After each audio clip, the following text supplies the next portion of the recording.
Hey there all, Frankomatic here this evening with 3D World Runner, a classic game known by many people, renowned for two things, one being this: you get your items by ramming face first into pillars. I can't think of any other game where you do that, and I can't stop, there we go.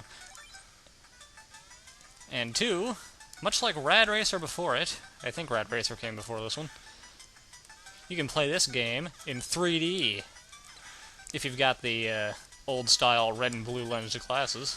I don't, so I'm going to turn that off because it gives me a headache to look at it otherwise. But the basic idea is to run to the end of the level. Holding that little blinking bar down in the middle there is your timer. If it runs, it refills every time you go through a world section. Stars give you points. Predominantly at the end of the level, these balloons take you to a bonus stage where you can get lots of stars.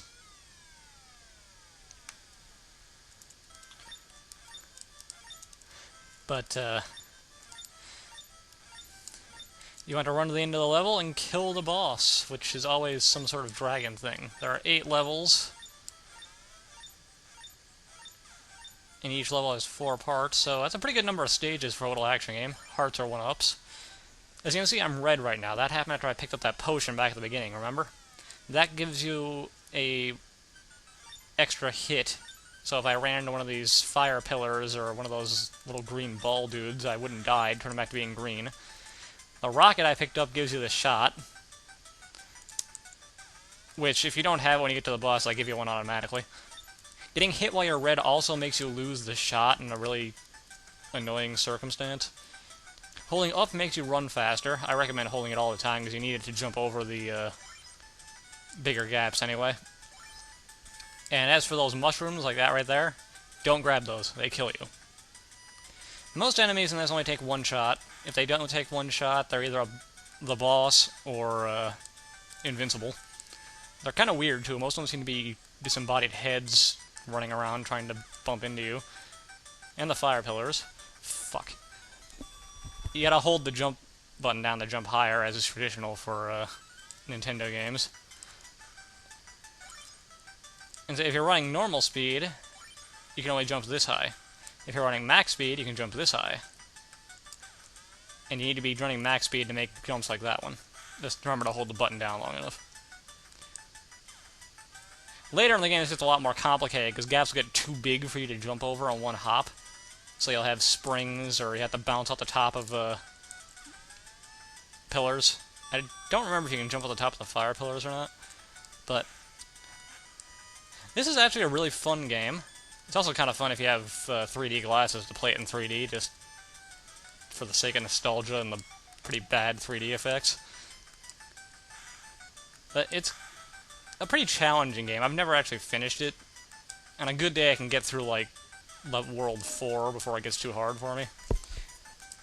Oh, this is a feature that I actually don't think was documented in the manual, but if you land on an enemy from a jump, you'll kill them instead of taking a hit. I never knew that until recently. And there's a boss fight. You, for some reason, lose your potion power-up. I don't know why.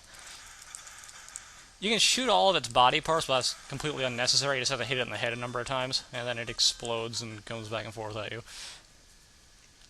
And if you have any stars, you get extra bonus points for all the stars you got. And you move on to the next world. They all look pretty much the same, just different color schemes and different enemies. This level introduces one of the most annoying things in the game.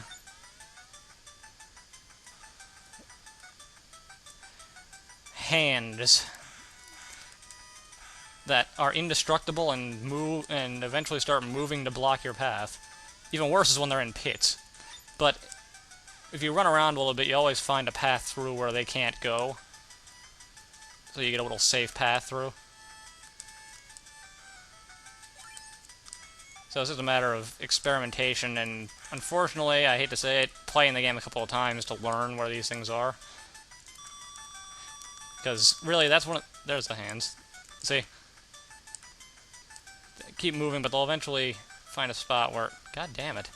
Or you can jump over them. Some of them start... In later levels, some of them start to jump too, though, so you can't rely on jumping.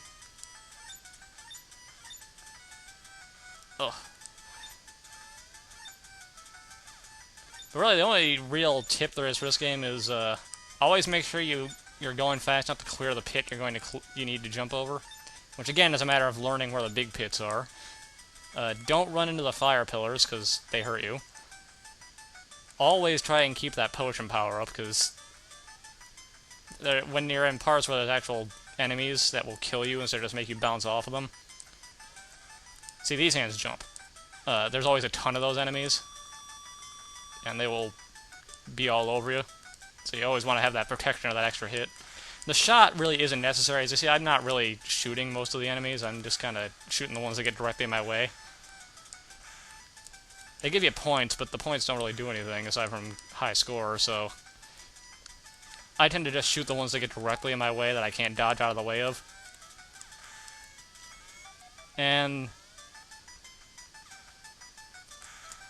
here we go. See, look at that. Things all over the place, and I just took a hit. But the bosses all play exactly the same. They never start shooting at you or anything.